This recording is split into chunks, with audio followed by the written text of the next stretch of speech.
Labas rytas Lietuvos ryto televizijos žiūrovai, jūsų ekranuose laida Švarūs miestai. Ir šiandieną mes lankomės Ukmergėje, kur netrukus susitiksime su Ukmergės rajono meru, kuris papasakos apie tai, kokia šiandien yra Ukmergė. Ir taip pat pakalbėsime apie vieną svarbiausių miesto projektų, tai Saulės elektrinių parką. Sveiki! Sveiki! Kaip gyvenat? Puikiai. O kaip Ukmergės miestas gyvena? Aš manau, kad Ukmergės miestas gyvena irgi puikiai.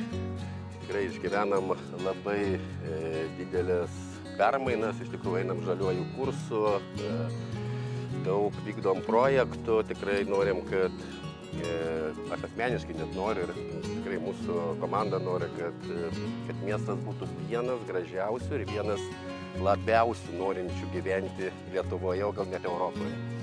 Bet šiaip Ukmergė Lietuvoje yra vienas ir seniausių miestų. Ar jūs pats galite prisiminti Ukmergė, kokia buvo anksčiau ir kokia yra dabar? Kas padaryta, kas nuveikta? Taip, Ukmergė 1333 yra paminėta tam tikruose dokumentuose, nors aš kai vaikystėje dar vis matydavau užrašą 1225 metai, tai reiškia, mes būtume senesni net už Vilnių, nes šitam parke kaip tik archeologai buvo atradę pilies bokštus, reiškia, nuo kur prasidėjo Vilnius. Tai tikrai yra vienas seniausių ir vienas iš 7 unikalių turintis senamiesčių miestas, kuriame gyvena šiai dienai mieste 21 000 gyventojų, o rajone 14 000 gyventojų. Bet mes iš visų savivaldybių mes nesam tokie mažiukai. Mes iš 60 savivaldybių esam 13 pagal dydį. Be vaikštinėjant, iš tikrųjų galima pastebėti, kad Ukmergė yra išties žalias miestas. Tvarumas ir ekologija čia irgi yra nesvetima. Taip, nes ir visur yra minama Ukmergė ir seniau buvo pavadinimas Vilkmergė, tai kad Žaliaskarė Ukmergė arba Žaliaskarė Vilkmergė. Taip, tai čia jis tikrai vienas iš žaliausių miestų. O kiek miesto plėtroje yra ekologijos ir tvarumo? Aš manau, kad Ukmergės rajone ir pačiame mieste tai yra iš tikrųjų labai daug. Vien šiais metais pernai ir šiais metais iš tikrųjų sukūrėm vien atliekų aikštelę. Išdalinam virš 10 000 rūšiavimo konteinerių, kur tikrai žmonės labai tapo sąmoningi ir jie labai daug rūšiuoja. Taip pat einam prie to, kad ir šilumos ūkis, kad kuo mažiau naudotų iškastinio kuro, tai tiesiog jau kur įmanoma, tai vienose katilinėse, kitose bandom įrengti dabar pagal projektus šilumos sistemas, tokios kaip oras, vanduo. Kiekviena katilinė praktiškai turi savo saulės elektrinę ir kurią naudoja būtent tą žalią energiją šilumai tiekti. O vasarą aplamai tai nieko nereikia naudoti, tiesiog vandenį šildo ir pateikia gyventojams. Aišku, mes turim vieną didžiausių Lietuvoje projektų, tai turim saulės elektrinę, kuri savivaldybės iniciatyva dar nėra tai buvę, kad 3,6 MW būtent elektrinė aptarnautų 35 savivaldai priklausančias įstaigas, o iš viso 295 objektų.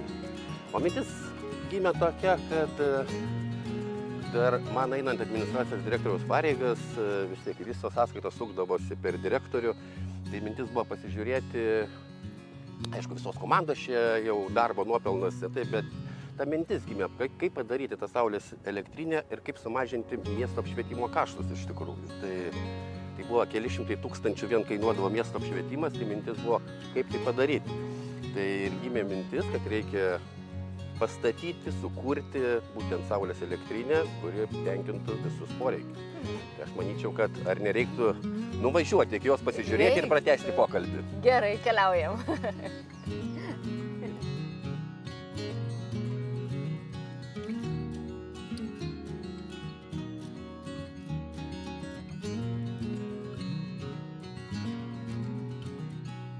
Tai užmaitinam, reiškia, ligonę, darželius, mokyklas visas ir būtent gatvė apšvietimą.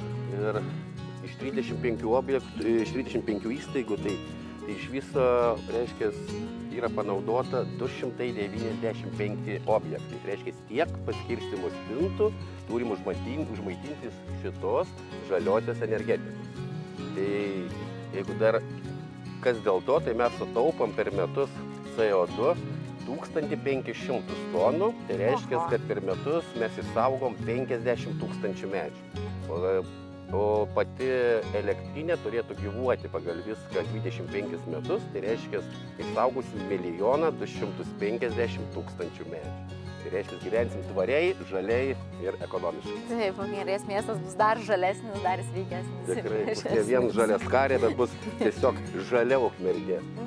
O kiek visas pats projektas laiko užtruko? Sakėte 3 metai, tai 3 metai nuo idėjos. Nuo idėjos įgyvendinimo. Jo, tai praktiškai birželio 12 dabar bus kaip tik šito projekto atidarymas.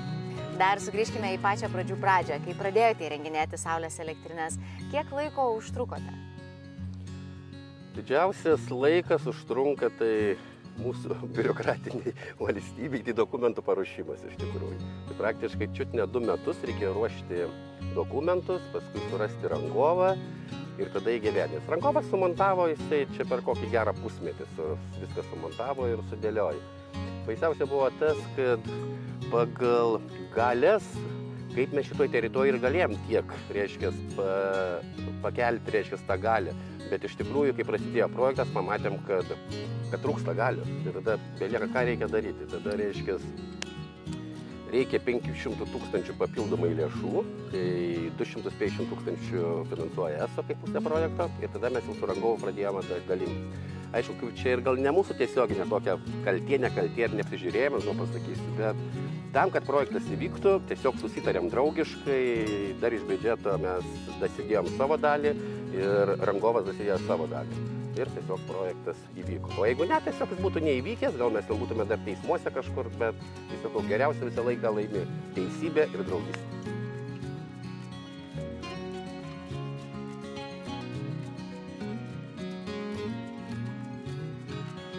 O kokiais naujais projektais šiuo metu gyvena Ukmergės miestas?